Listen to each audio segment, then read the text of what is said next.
Si ustedes trancan la vía democrática, nosotros no sabemos lo que pueda pasar en este país. Venezuela es una bomba que en cualquier momento puede explotar. Let me ask you about what's going on in Venezuela, Doctor. I mean, you've seen these protests, riots. There's video that we got to Fox. It showed people collecting and eating out of garbage cans. A lot of folks have looked at that and said, you know, that could happen here. It could get off the wheels fast here. What do you think? Well, I think on our way there, we basically go through Greece. But Venezuela is about to collapse. There's no way of getting around it. The fundamentals are falling apart, and at some point there's going to be a revolt internally there as far as I can visualize it. We're in a bubble. We have artificially low interest rates. We're soon going to be at 20 trillion. According to the economists, who I'm not big believers in, but nevertheless, this is what they're saying, that 24 trillion, we're very close. That's the point of no return. $24 trillion. We have a stock market that is so bloated. Be careful of a bubble, because what you've seen in the past might be small potatoes compared to what happens.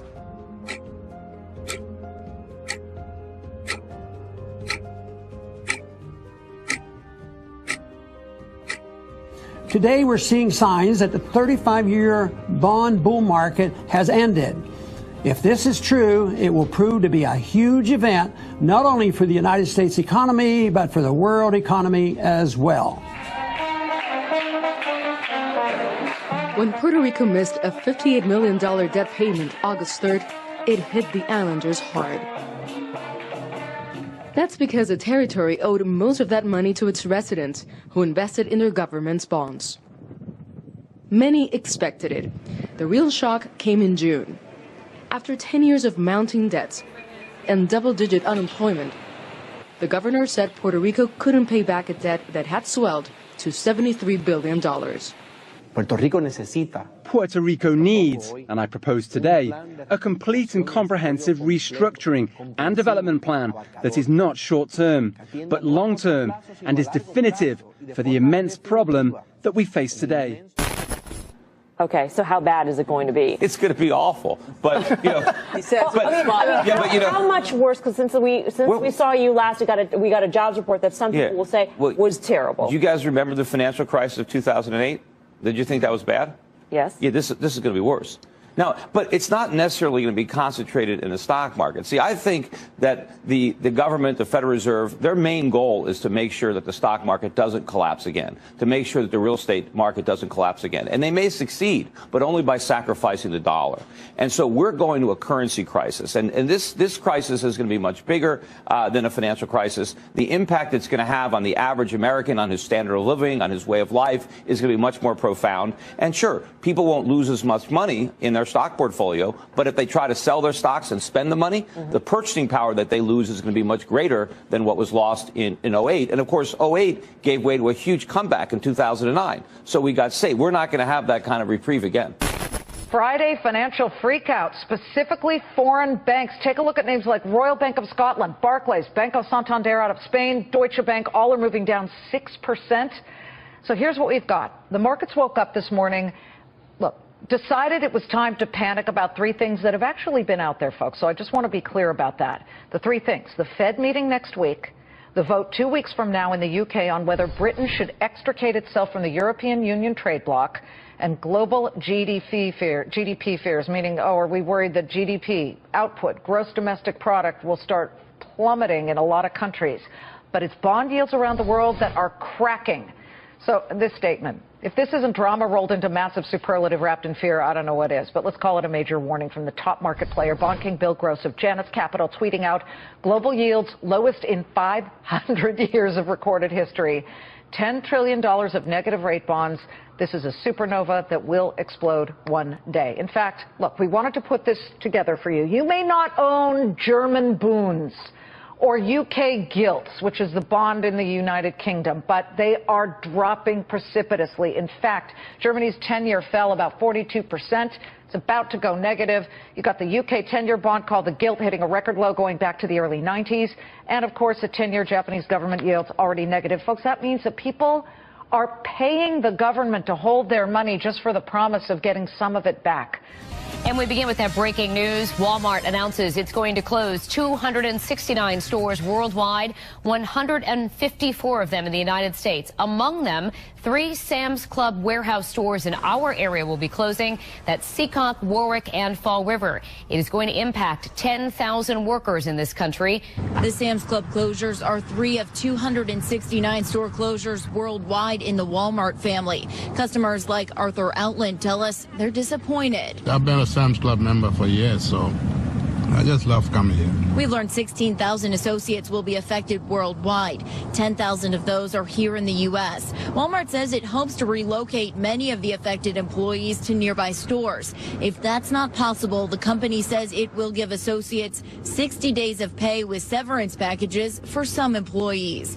The CEO of Walmart released a statement saying, in part, closing stores is never an easy decision, but it is necessary to keep the company strong and positioned for the future. Tensions have risen in Venezuela since the government of President Nicolás Maduro issued several decrees to save energy. The extraordinary measures include 4-hour rolling blackouts and imposing a 2-day work week. The president says the blackouts are an emergency measure.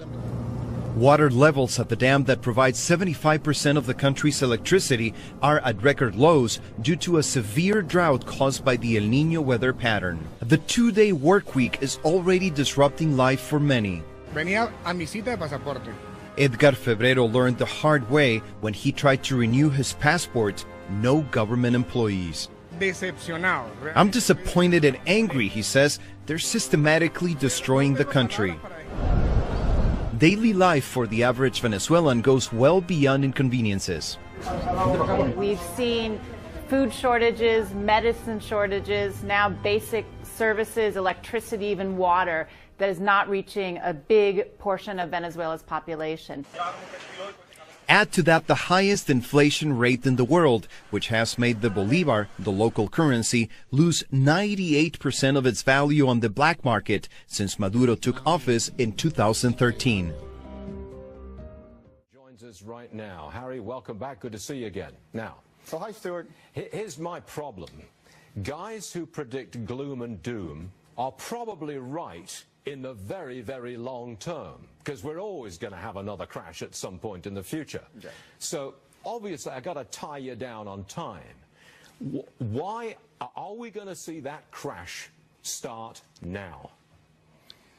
It could. We broke an important trend line up late last week, and the market's kind of going down and up. You know, if it breaks down this week, then that's going to be a bad sign, and it could be the beginning. Stuart, I can't tell when a bubble is going to burst, when the grain of sand is going to cause an avalanche, but I can tell you when the trends are down, and they're down very strongly over the next 3 years, and we've got China gone into an absolute crazy bubble at this point in real estate because the government's trying to compensate with loose money for the stock crash last year. You got Deutsche Bank, one of the largest banks in the world, flaming out, and Italian banks with 18% non-performing loans and rising, almost as bad as Greece years ago. So this is going to come to a head, and the markets are just going to keep going up until something hits them that they can't deal with, and central banks can't print their money way out of their money. And I think it is coming soon. I would say the market's going to start heading down within the next 3 months. I will go out on a limb on that one. Okay, so in the next 3 months, it starts to unravel. That's your point. Yeah. And this is October, whatever it is, 10:10 Eastern time on Tuesday morning. In the next 3 months, it starts to unravel. Okay, I've got it. You're on tape, as you know. Okay, and we'll play it again, as you know. You've got a new book out, The Sale of a Lifetime. You say you're sure that the crash will happen in 2017. That's the nature of your book, right? That's the story. Yeah, and again, the worst of it, this is going to be deeper and longer than the last one, and central banks aren't going to be able to come back and do the same thing again after they fail.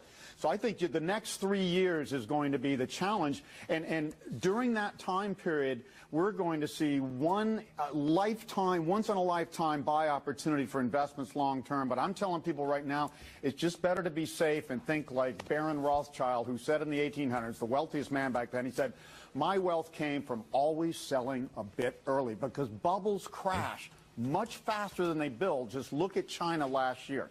Okay. You got a lot of people real worried, and some of them are selling. Harry Dent, thanks very much for joining us. We'll see you again real soon. Thank you.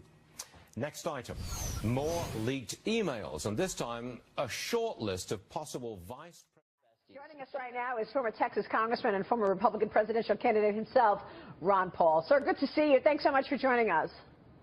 Thank you. Nice to be with you. Well, we've been all eager to talk with you this morning on Fed Day. Of course, the Federal Reserve is expected to raise interest rates today as the president-elect's policies are expected to trigger some economic growth. What's your take on the Federal Reserve coming out today saying they will, in fact, raise interest rates?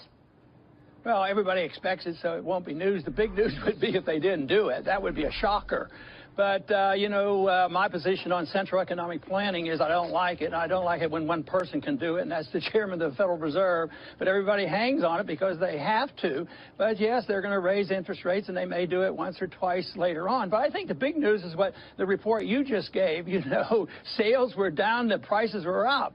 Right. That's what's coming. It already exists. That's why people are so unhappy. That's why they're demanding increases in the minimum wage, and that's why people have 2 jobs. But this is the story. Everybody forgot about the 1970s, but we're moving into that era. I think we're going to see a lot more price inflation. I think you're going to see a weak economy. I think it's totally out of control. The Fed, central economic fails. And if you just look at what's happened since the beginning of this century, we've had, the NASDAQ, the housing bubble, and we've had this failure of just printing tons of money that didn't work. And now they're going to go to spending money, and they don't even hardly talk about the debt. Well, I think you make a really good point. Yeah, because the retail sales number was way weaker than expected. We were expecting up 0.3%.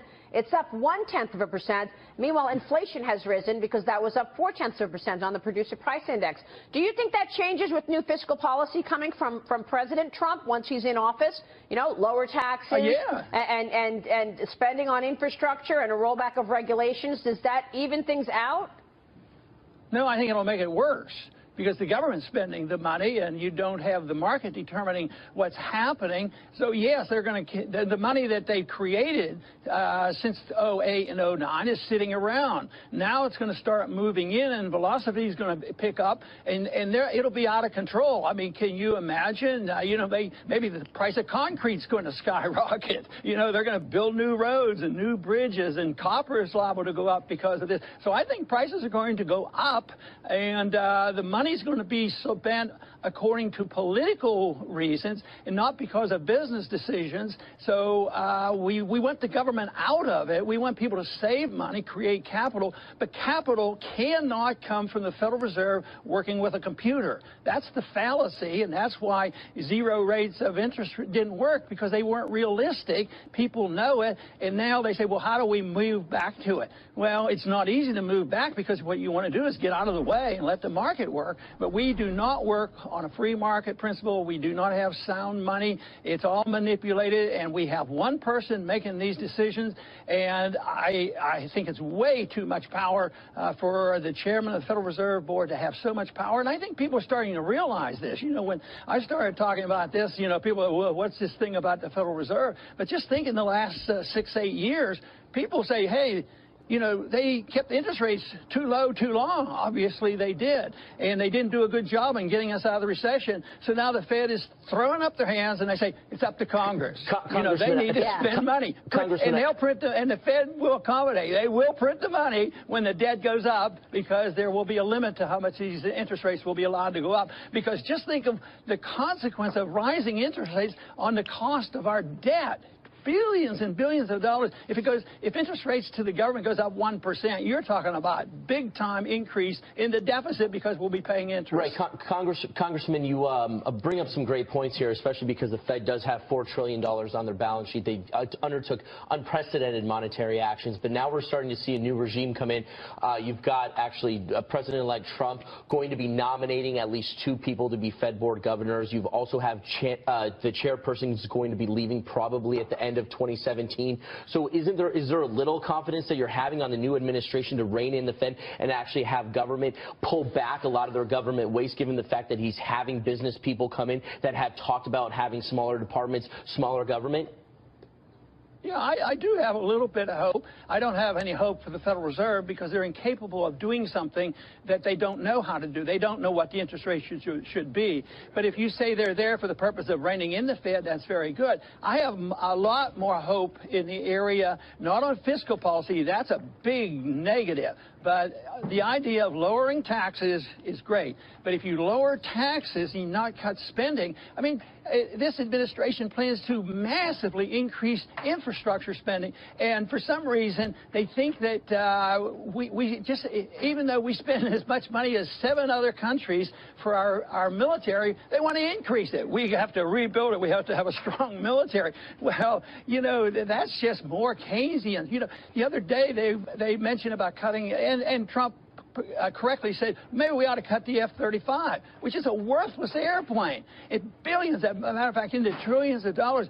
It's built in 45 states. And what will it do for jobs? Well, that's Keynesianism. You spend money for jobs. So the Republicans are just as guilty at Keynesian intervention as are the liberals who do it domestically and say, well, it's up to the government to create these jobs. No, it's up to the market to create these jobs. It's up to the government to give us a free market, low taxes and less regulations. And some of that Trump is advocating. And along with Maria's prediction and telling people to buy stocks, we've had a fantastic time. So I think we have to give Maria a lot of credit for this stock market thing because she called it correctly in the middle of the night. Thank you, Congressman. That's right. I saw you in the green room that night, and we were, you know what, when the market was down 800 points on election night, I just couldn't understand why people were upset given his economic plan. I thought lower taxes and rollback of regulations, that's a beautiful thing for earnings. I want to buy this market with both hands. Well, very good. Did a good job. Also, congrats on Liberty Report actually getting 60,000 followers. I think that's a great thing, so congratulations on that. Well, thank you very much. We have fun doing it, and people are watching. And they sure are. You're really resonating. Congressman, it's good to see you again. Thanks so much for the time this morning. We appreciate it. Thank you. Congressman Ron Paul.